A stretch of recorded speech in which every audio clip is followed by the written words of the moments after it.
Good morning. Good morning. Did everybody enjoy the keynote? I'm glad y'all did. I didn't get to see it. So, my name is Cal Evans. This is the basics of hosting. I work for a company that provides hosting. This is not an ad for my company. I feel it necessary to say that right up front. I've been hosting websites since 1996. Okay, I'm that old. And so a lot of this is just going to be wisdom I've learned along the way. This is the basics. So if you have been doing this for a while, this is either going to be a review session for you or a chance to catch up on your email. I don't care which, as long as you do it quietly. But we are going to start with the basics. My son, who is a Green Bay Packers fan, would be very proud that I have Mr. Vince Lombardi up there. Because Vince Lombardi, every year when he was coaching, would start off the first team session by holding up a football and saying, "Gentlemen, this is a football." Now, it's not because the people that he was talking to needed to be reminded the basics of the game. He would eventually take them, after he talked to them in the locker room, he would take them out on the field, show them the end zones, give them the full spiel, walk them around, and give them all of the basics. These people that he's talking to have been playing football most of their lives. Most of them started in Pee-wee football and worked up. They didn't need to be reminded. They didn't need to be told the basics of the game. What he was doing was reminding them in a very poignant way every year that you can't master the game if you don't understand the fundamentals. So today's session is the fundamentals. And we're going to go over the basics. Now first, I got to say, I come from a PHP background. Okay, I do a lot of speaking at PHP conferences. And at PHP conferences, we have a drinking game. Every time somebody says cloud, we drink. I was at ZenCon one year, we lost 3 good developers to alcohol poisoning, okay? It was just a sad situation. Your website does not live in the cloud. I don't care what hosting provider you use. It does not live in the cloud. It lives on a server somewhere. And on that server, it takes up resources, and that's what we're going to talk about here in part 1 of the basics, is the resources that your website will take up, why they're important, and this is so when you get ready to look for other hosting for either your existing site or for a new site, you understand what you're looking at and how to compare it, how to make a comparison. First thing, RAM, random access memory. This is where this is the choke point on every website you do. I guarantee you. It's either this or bandwidth. Hard disk is never a problem. But RAM, if you don't have enough, it's going to cause a problem. Because the first thing the server is going to start doing is saying, well, I don't have enough to do this, so I'm going to start swapping things out to the file system, which we'll talk about in a minute. And the file system is slow. So if you don't have enough RAM, things get very slow. If you've got too much RAM, who am I kidding? There's never a thing as too much RAM, okay? If you've got more than you're using, then you can always allocate more RAM for your web server, for your database server. There's all kinds of tricks that we can play if we've got enough RAM. If you don't have enough RAM, nothing is going to run fast.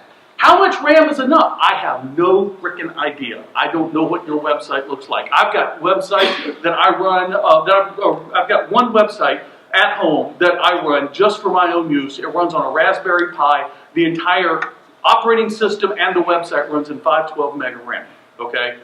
Including a database. If more than one person hits it at a time, it's probably going to crash, but that's enough RAM for that particular application. But how much do you need? In general, I would say I would not look at any solution less than 2 gigabytes of RAM, okay? That's what we call a Brown number, okay?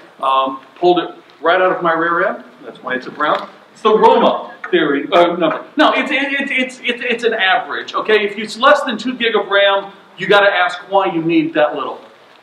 There are certain situations where you will, but I wouldn't look at any serious situations. By the way, you are my guinea pigs. This is the first time I've given this talk. This will either be 10 minutes and a lot of Q&A, or I'm going to go over. I have no idea. But if I don't get to Q&A, I am here all day today and all day tomorrow. I'm happy to sit out and talk with you about your specific needs.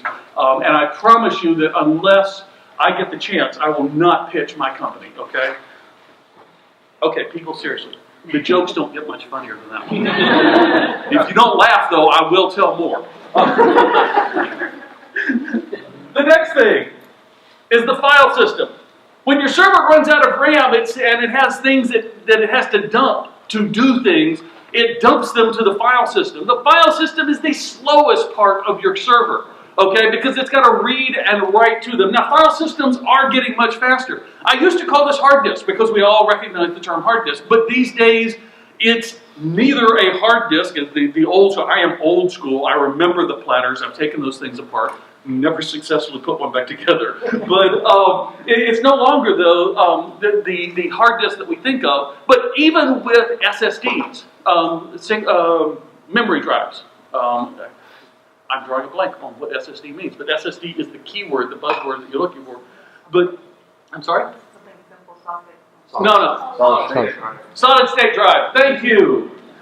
Even with solid state drives, which is nothing more than a hard drive built out of RAM, the file system is going to be the slowest part of your entire system, okay? You want to make sure that you've got enough RAM so that your server doesn't swap to the file system, but you still need the file system to store stuff, because that's where your database is going to store its data. When you upload images, that's where your images go, is to your file system somewhere. And it used to be that meant the hard drive in the server. No longer means that. Your file system could be Amazon S3. On my personal blog, I upload files upload images to the blog, and at some point, one of my plugins go, oh, you've got a new image. Let me go ahead and push that up to S3 and change the URL for you, so that most of my images are served off of S3. That's because I have a crappy server, but I'm proud of it because it's mine. But you know, file system is. Thank you for that. File system is going to be your choke point. Make sure you have enough for your needs now and your future needs, okay? Generally, I go into my dashboard and I check it about once a month. When I get half full, I start worrying. When my file system gets half full, I start worrying. So right now, I've got 60 gig. When my dashboard tells me I'm using up more than 30 gig, then I start looking at, do I need to add more, or do I need to offload stuff to S3 and things like that. I do a podcast, and I decided at one point all of that goes up on S3, and that's one of the best decisions I've ever made because I don't have to worry about that anymore. So file system. CPU, the heart of your computer, the central processing unit. General rule of thumb, faster's better, slower's worse, okay? But these days, you're not going to usually talk to people about CPUs or the speed of your CPU. At best, you're going to talk about what share of the CPU or CPUs that you have, because most of the solutions these days have multiple CPUs, and if you're buying a full server, then you get full access to all of them. If you're buying a virtual server, you're going to get a portion of one or a portion of two, and you're going to want to look at things like burst mode, because everybody knows, used to be, being the old geek that I am, we would get slash dotted, okay? These days, it's Huffington Posted, or whatever, you know, Oprah, whatever is appropriate for your industry, where all of a sudden your page gets very busy. And you want to make sure that you have an agreement in place that allows you to take up more of the CPU when it's necessary, and then backs you down when you're not using it all. Excuse me. Yes? Go over the file system and the CPU, how they interconnected. Generally they're not. The CPU is what actually runs the software. The web server, the database server, FTP server, whatever you're using on that server, or whatever services you're using on your server, run in the CPU and take up cycles in the CPU. The file system is where we store things. What does server mean?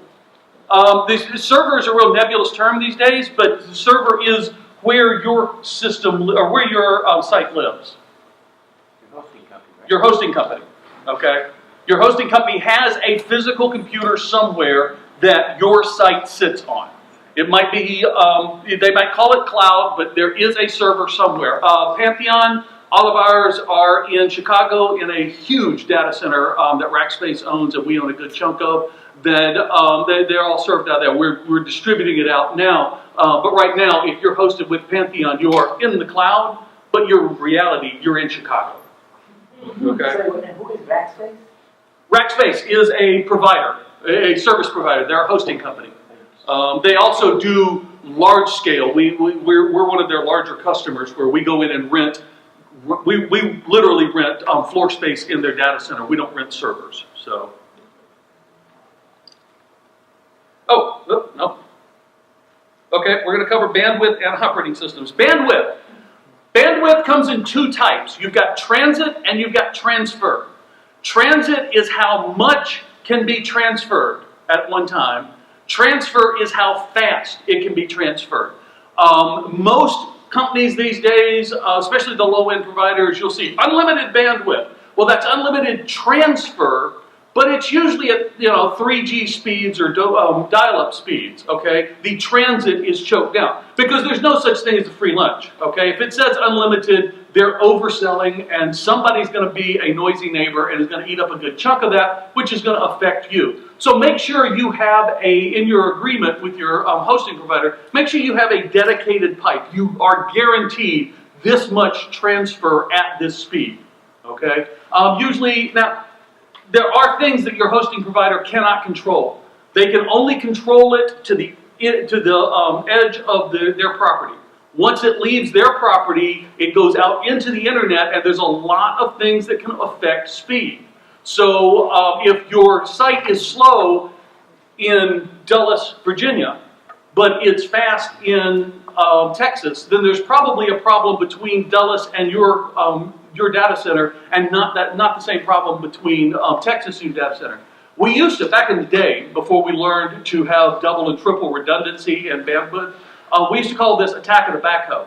Because literally there was an entire data center that took out, in 96, 97, took out a good chunk of the web because a backhoe was working on the street and cut the cable. Okay, so if you hear attack of the backhoe, that's what that means. But make sure you have in your agreement that you have a dedicated amount of bandwidth. And the final thing in the basics part 1 is operating system. Most of you are not going to be concerned about the operating system. Some of you might be. Usually what I run across is the people that are concerned about the operating system are people that are running Windows, have a Windows-specific application, and need to interface with their WordPress site with that Windows-specific application. So they'll require hosting on Windows. If you're not worrying about it, if you're hosting with a provider, a managed server, a VPS, or a platform as a service, or anything like that, we'll go over those terms in a minute, where you just go, I need to host a website, then you're most likely being hosted on some flavor of Linux or Unix. Linux started out as Unix. And so it's not going to make any difference to you. If you're not knee-deep in the code on a daily basis, and you're not working on the server, what operating system is not going to be important. The main thing you need to make sure is that your host understands the operating system and is regularly updating the operating system. As someone who has run a server since '96, this is a pain in the butt, okay? We've had Shell Shock, Heartbleed, and Poodle come out in the past 3 or 4 months, okay? That meant that for 3 days, I had to go and work on my server. I had to take time off and go fix my server so that my server was patched, okay? And if you're hosting with large service providers, they've got thousands of servers, that takes some time. So you need to make sure that you need to have confidence that your host understands the operating system and is maintaining it on a regular basis. By the way, do not hesitate to ask questions, okay? I'm happy to wander off. I might say, let's take that offline and take it afterwards. Yes? How do you know? I mean, how do you check this out if they're maintaining it or not? Ask them. Ask them what version, and then Google the current version. Ask them what operating system and what version. Because if they say Linux, say what Linux. They'll say Ubuntu. What version of Ubuntu are you running? And then go Google and find out what version of Ubuntu is current. If they're not within 1 or 2 point releases, they're not maintaining it. Also, with PHP. Is there any other way to get a hold of them outside of calling them to ask them this? Well, this is a pre-sales type thing. You would want to make this determination before, and I would hope that you would be talking to them before. With PHP, it's very easy. If you have FTP access, you can upload a page that has one command that's PHP info, and that will spew out everything about that current version of PHP. And you can look through it, you can see. If you're not running the 5.5 branch of PHP, there's something seriously wrong. I would not look at that hosting provider. If you're not running 5.6 of MySQL, one of the 5.6 branches, I would not look at that hosting provider. If they are not running Apache 2.4, But you can find that out when you go into the back end of this store too. right? yes, you can usually find this information out. If you've already got a hosting provider agreement, you can usually find this out on your dashboard. I provide a dashboard for the 2 customers I have left, and that information is all listed there. They can check it out. Sorry, I'm old, but I'm new at being old, so I'm going to keep doing this. Operating systems. Okay, the basics part 2. Now, there's several other things that you need to know. The first thing is your domain name. Believe it or not, since '96, this is still the problem that I see more people run into than anything else. Please, God, don't let someone else register your domain name. Or if you do, make sure they register it in your name. I had a customer, I used to do a lot of work with Southern gospel groups, and don't laugh, I like it, okay? But I used to do a lot of work with them, and I have one gentleman who was actually very famous on that circuit. And I did his website for 7 years, and for 7 years, I kept saying, well, who has your domain name? Oh, this buddy of mine over there registered for me.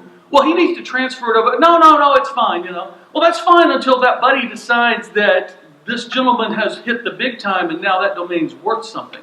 And if he's not going to pony up for it, because it's like a phone number. Whoever has it, that's who owns it, okay? So, and I see this all the time. I need a website. I go to a designer. The designer says, okay, what's your domain name? Oh, I don't have one. Can you go register for me? Sure. The designer goes and registers it in their name. Whether it is malicious or just convenient is not the issue. The issue is you don't own that. Make sure you register it. Excuse me. Yes? You get so many people that register a similar domain name that's similar to yours, maybe you change the letter, you can stop that. Nope. There's somebody that owns TWTIER, okay? You misspellings. That's been a long time. We figured that one out a long time ago. MyCoreSoft, okay? That one's been owned for a long time. WhiteHouse.com, infamously for years, was a porn site. Okay? I never have figured this out. Why people register goofy stuff like that and then make it a porn site. Because if you just happen upon it, you're not going to go, oh, well, let me stay here a while. Especially if you're at work. No, you cannot stop that. That's domain squatting. There's absolutely nothing you can do about it. And as far as you know, I am not squatting on 5 or 6 misspellings. Okay? No, I'm just kidding. The next thing you have to do is choose your registrar. Okay? Now, if you're registering your own domain names already, you know what a registrar is. If you don't, going back to the telephone number analogy, your registrar is Ma Bell. That's who controls the domains. Your registrar actually puts you into the DNS system. Okay. ICANN is the organization that gives registers registrars. For the longest time, Network Solutions, NetSol, was the only place you could register a .com. The very first .com I registered, I paid $300 a year for. It's now $12. Of course, there was also a time where you could go and register it for 30 days without having to put a credit card number in. At that point, I owned 225 domain names any given month because I'd go register one, and no, I'm not going to use that, and you just let it die. These days, you can't play those games anymore. But your registrar is who you go to register your domain name. Now, there are large hosting companies like GoDaddy that will act as a registrar, and there's absolutely nothing wrong with that. And I'm using GoDaddy as an example. I'm not recommending GoDaddy. It's just one of the ones. I don't particularly do that. I use me personally, I use one called Hover.com, which is a division of Tucows, which you've been doing shareware for a long time. You know who Tucows is. Hover does a good job. Namecheap does a good job. They all do basically the same thing for basically the same price. Okay. If you're going with a hosting company like GoDaddy, just a sec, they will probably cut you a deal on your domain name if you host with them for a year or something like that. That's perfectly fine as long as you register the domain name and you own it. Yes, question? Yeah, I hear a lot of people using Namecheap and the other one too. But what is the real difference between using them and, say, GoDaddy or HostGator or something like that? I'm being videoed, so I have to be very careful of what I say. I have domains registered through GoDaddy. I have stopped using GoDaddy for personal reasons, and now I looked around, and at that point, Hover seemed to be doing a good job. It was Two Counts has been around forever, and I knew who they were. I trust them, so I said, okay, I'll use them. The important thing, Namecheap is I've never heard anything bad about them. So, but it's a matter of control. Is the price the same? Price is basically the When you say same. control, how does the domain register control the website? If I register with a company like GoDaddy, not GoDaddy in specific, but like GoDaddy, and I register my domain name and cut a deal so that I host with them and I get a cheap domain name, I'm stuck at GoDaddy for a certain amount of time. If I register my domain name and then go find hosting, I can move that hosting at any point. Basically, it would take, at this point, because the way I've got my site set up, I can move my site in about 10 minutes to any other host. And most people wouldn't even know that I moved my site, okay? Because I split everything apart. But there's nothing wrong with using an integrated solution as long as you understand the limitations. It's like going with Comcast for your phone, your cable, and your internet. There's nothing wrong with that as long as you understand that you're tied to Comcast for everything at that point. I'm not recommending Comcast, by the way. Yes, question? I found a domain name I really liked and did a search with GoDaddy. Yep. And I kind of hesitated to buy the domain name. Went back a couple days later. GoDaddy owned it, and they wanted to sell it to me for $100. Oh, yeah. Yep. I bet that's what happened. Now, well, and How can you search again, people? I have personal reasons. I don't use that company, although I have friends that work there. I'm not saying bad things about them. They're my problems with it, not necessarily your problems. But that is one of the behaviors that I find abhorrent. Okay? So, number one, you can use a Whois service. Whois.sc is the most famous. It's been around since the beginning of the internet. 85, 86? .sc. It'll redirect you to whatever the current is, but that's the original name of it. And you can go there and see if a domain is registered. Okay? If it's registered, that'll give you all the information on it. If it's not registered, it'll tell you, I can't find that. Okay? That's usually what I do. Now, I've never found that behavior at Hover. So, and I've done several searches like that. General rule of thumb, if you think you want to do it, invest the $13, $14 and go ahead and get it, even if it's for a year. I can't tell you how many domains I have that will expire this year that seemed like a really good idea at the time. You know, my wife, the words my wife hates to hear is, "I've got an idea." So, I should preface this. My wife, the lovely and talented Kathy, actually works with me. We do a lot of projects together. She runs our business while I'm off working for Pantheon. But I will walk into the office and go, "I've got an idea." And the last time I said that, she screamed, "Oh dear God, no." So you're pick a registrar wisely. Yes?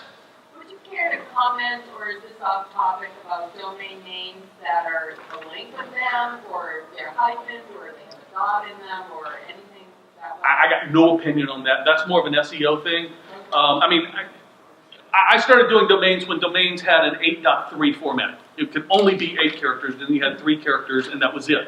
And now, I think the current limitation is 24, and they just released just a ton of new top-level domains. Every time I go to register a new domain at Hover, it suggests, do you want .democrat or .republican? No, God no, don't want either of those.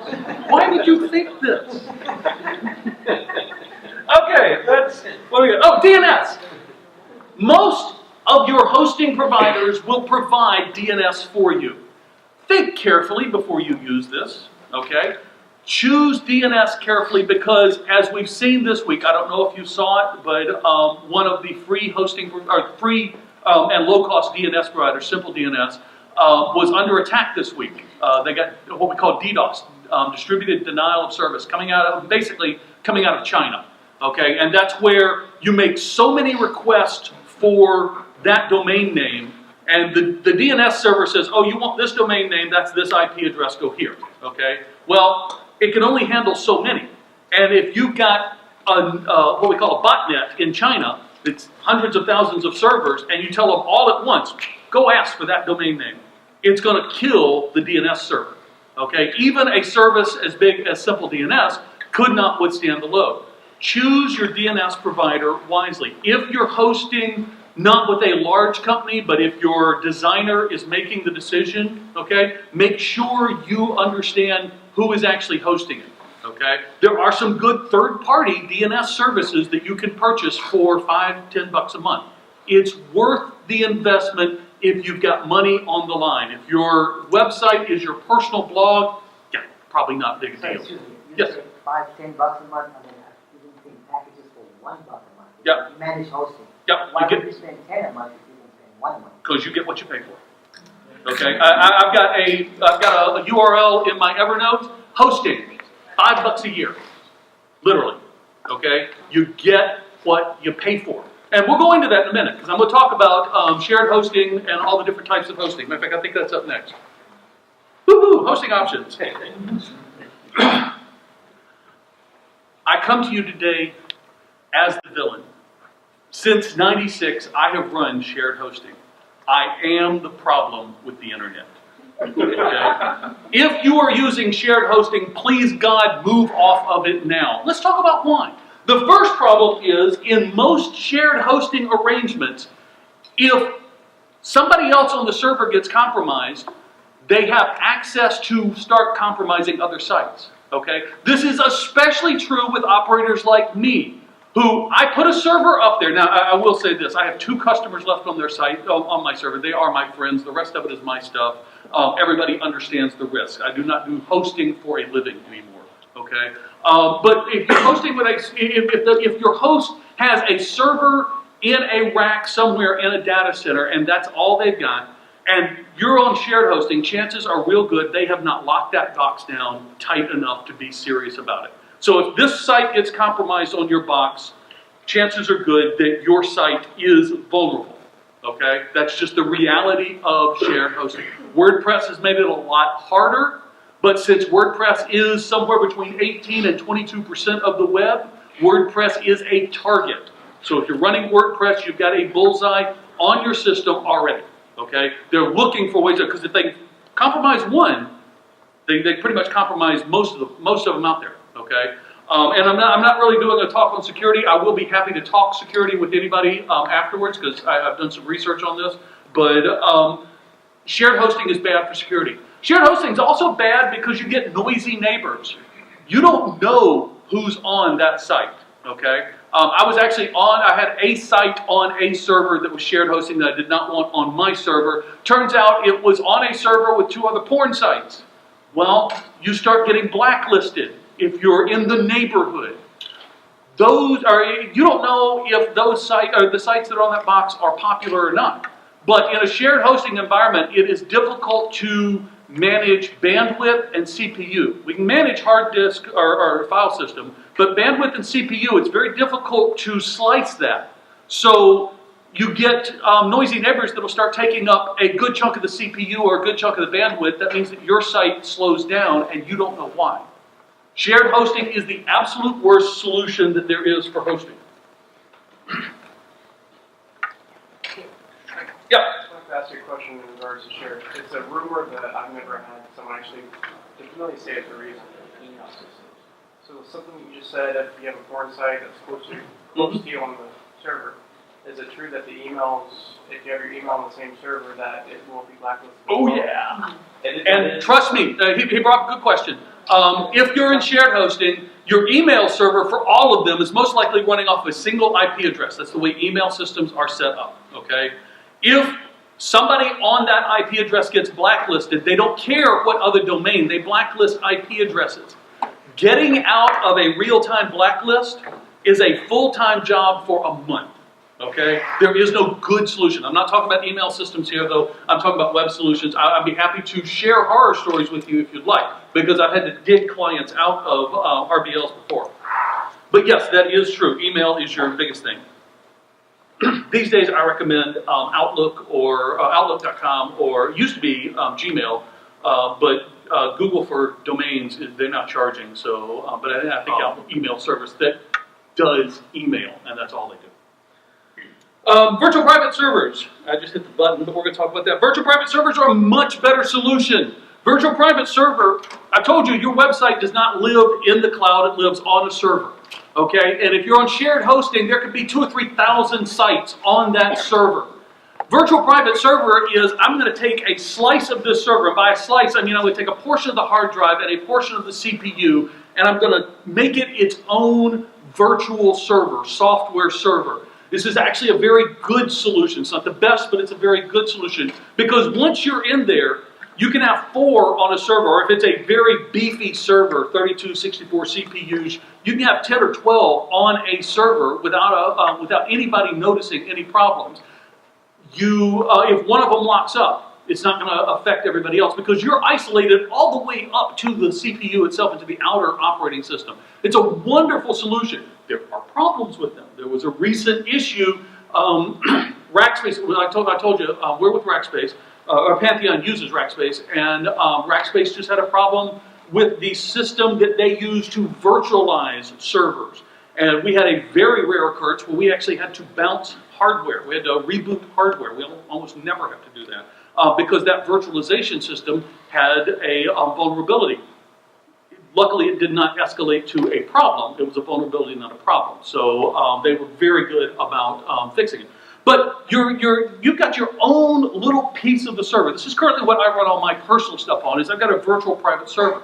The only problem with virtual private servers is you have an entire copy of the operating system and all of the services. So if I've got 4 virtual private servers running on a physical server, I've got 4 copies of Apache, 4 copies of MySQL, 4 copies of Linux running, 4 FTP servers, 4 mail servers, all of that, and that's just not efficient way of doing it. But it is so much better than shared hosting because you now have your own server, but you don't have to worry about the hardware. I mean, this is the reason I went to virtual private servers. I got tired of what do I do with this server that's 3 years old now and I can't use because it's just too old. And my wife seriously at one point told me, get those things out of my house. Because I had 2 or 3 of them stacked up that what do you do with them? You know, you pull them out of the rack, you put a new one in, you reload all the software, but you've still got this physical hardware. Virtual private servers, you never have to worry about it. Rackspace has notified me 3 times in 3 years that we're moving you to new hardware. I just keep getting upgraded for free. You know, they take care of it, they move me to new hardware, they dispose of it, hopefully in a environmentally responsible way, but they dispose of it. I never have to worry about hardware. So, virtual private servers is much better. But there's a new thing on the market. Now, most of you will not rent, most of you could rent virtual private servers if you want to manage at the server level. Most of you probably will never rent a container because a container is kind of a split between virtual private servers and shared hosting.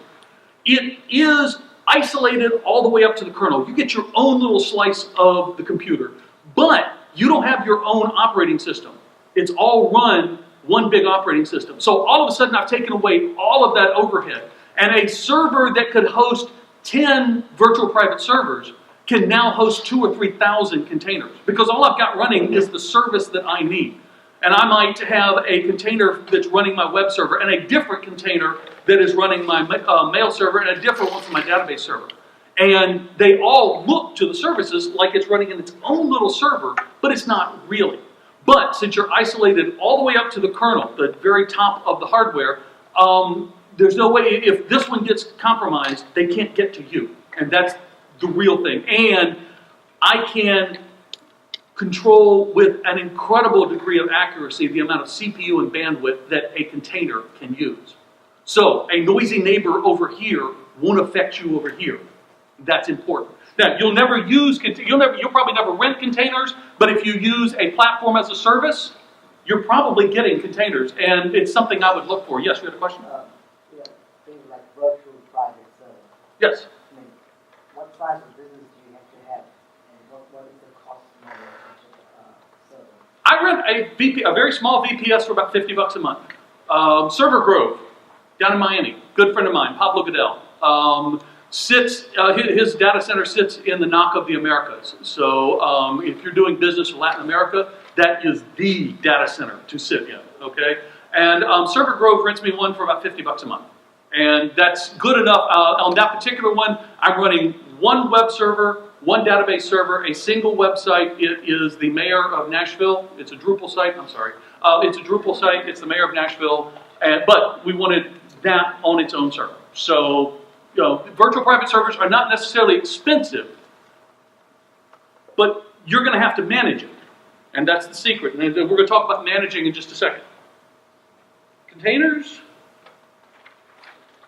Physical servers.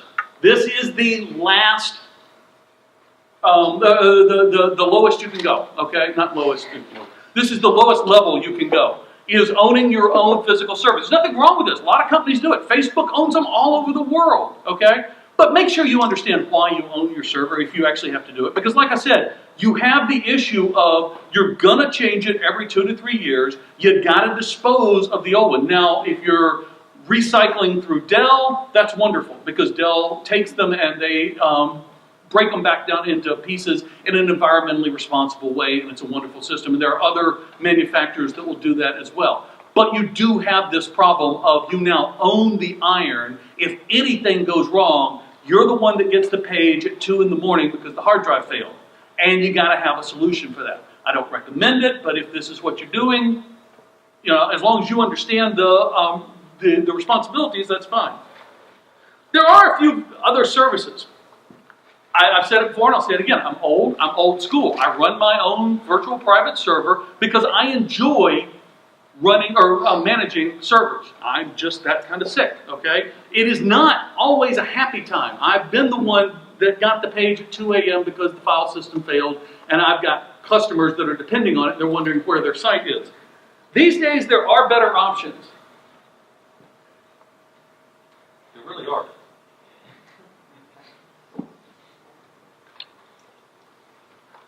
Managed hosting. Managed hosting. There are some good managed hosting providers, specifically for WordPress, that will say we will take care of it from the operating system down, or even from the Apache level down, or from WordPress down, WordPress core down. Now, the higher up your managed provider goes, the less control you have. Okay? If they're running at the operating system level, then you can install software on the server. As long as they're handling the operating system, that's fine. If they go to the service level, they're running your Apache, your MySQL, you're probably not going to get to install software, but they're going to manage making sure all of those are current, okay? If they go up to the application level, if they're managing your WordPress, then don't be surprised if they tell you, no, you can't install custom themes, no, you can't install custom plugins, because we've got the ones that we have already checked out and we're approving, and since we're responsible, not we, but since your hosting provider is responsible for how WordPress operates, they're not going to let you just load anything on there. It's a trade-off, okay? I'm not saying there's anything bad about that. I'm saying understand that that restriction exists and understand, or make sure you can live with it. This question? Yes? Could you give an example of one of those managed hosting providers? WP Engine. Just walked past half the dozen of them. Yeah. WP Engine, Flywheel, of course, Pantheon. Well, Pantheon's not really a managed hosting. We do something a little bit different. I'm going to talk about that in just a second. But WP Engine and Flywheel, SiteGround, those are all managed hosting. They take care of WordPress down. Okay. Okay. GoDaddy is an example. Even though GoDaddy has a WordPress offer, most of the people that host with GoDaddy, they manage from the service layer down, from Apache and all that down. You can't install your own server. Like I can't install Icecast on a GoDaddy system, but on the other hand, I don't have to upgrade Apache either. And quite honestly, it's a real good trade-off, because last time I tried to upgrade MySQL, I missed an entire football game trying to get it working, okay? It's okay. Tennessee has the Titans. I didn't miss anything. So, platform as a service. Now, this is where companies like Pantheon come in. I'm not trying to sell you on Pantheon. I'm using that as an example. We are a platform as a service. We provide WordPress and Drupal to you ready to go, okay? Now, as I said, some platform as a service will have restrictions on what themes and plugins that you can install. This is not a bad thing. They do this for a good reason. It's really 5 minutes? Okay. We're not going to get through most of this. Did you guys start late? No, I started right on time. I just talk a lot. You have about 20, but we want to just give people time to move around. Oh, okay. That's fine. Oops. Platform as a service. Make sure you understand the restrictions, okay, if there are any. I know of some. I don't want to mention any names because I don't want to negatively impact or give you a negative mindset about any company. But there are companies that will restrict you. Pantheon does not, but that's because of how our architecture is set up. We use containers, so you can install anything you want. You can't compromise anybody else. The only thing you can do is hurt yourself. Okay. Okay, we're going to miss most of this, but I do need to cover this part, because this is something that most freelancers and small companies miss, and that's what I call DTAP. And I'm going to blow through this real quick. Development, testing, acceptance, and production. Because when we talk hosting, we usually talk about production. Everybody thinks that's where my website is, okay? But most people have one of 2 or 3 different scenarios. They have a development environment on their laptop. Well, that's wonderful. That's how I do my development, okay? But when I get ready to show my clients, I've got to take my laptop and turn it around and show it to them. And I've got to be physically there because my laptop is not connected to the internet in a way they can access. It's usually behind a firewall.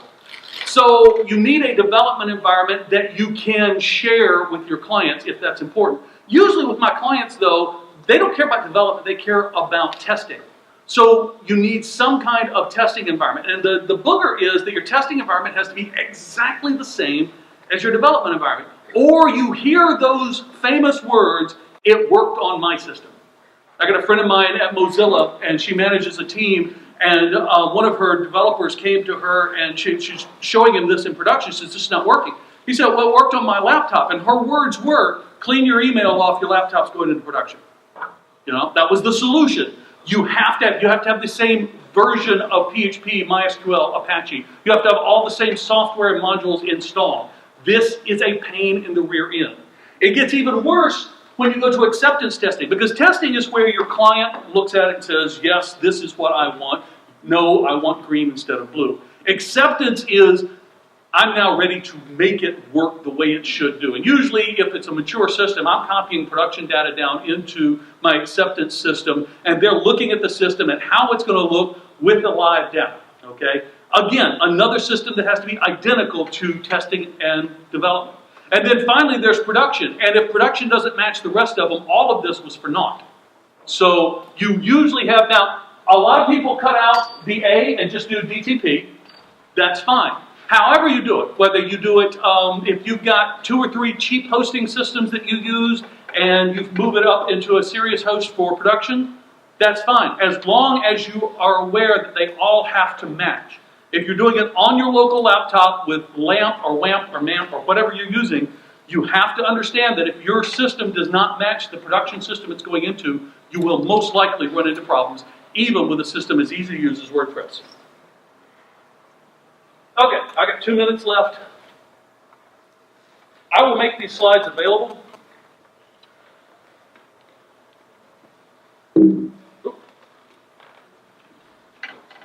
I want to cover one thing real quick.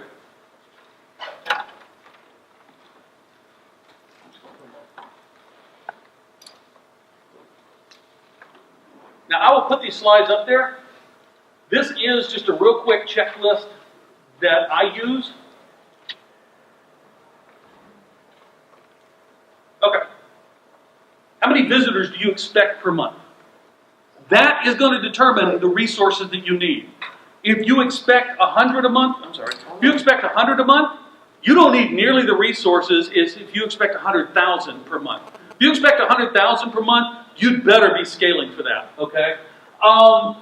Does the host you're considering specialize in WordPress? And if not, is that important to you? Okay? If you're doing your own thing, like I've never looked for a host that specializes in WordPress, Drupal, or anything else because I understand the stack. I can make it do dang near anything I want. If you don't want to go to that level, then try to find somebody that specializes in the software that you're installing, okay? Whether that be WordPress, Drupal, Joomla, whatever, make sure your host understands it and if possible, specializes in it. Are there restrictions on plugins or themes? Again, this is not a negative, this is something you need to be aware of. Can you install your own SSL certificate? Part of the slides that we skipped was all about SSL, but you need to know if you can install your own SSL. If you can, that means you get your own IP address, everybody's happy.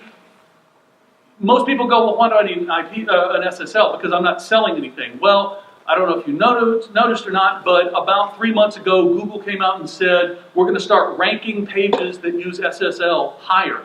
So if you're not using HTTPS, you're paying a performance on Google. It's an SEO thing. You can get a marginal SSL certificate for about 25 bucks these days. That's good enough for Google to say, okay, good, you've got it.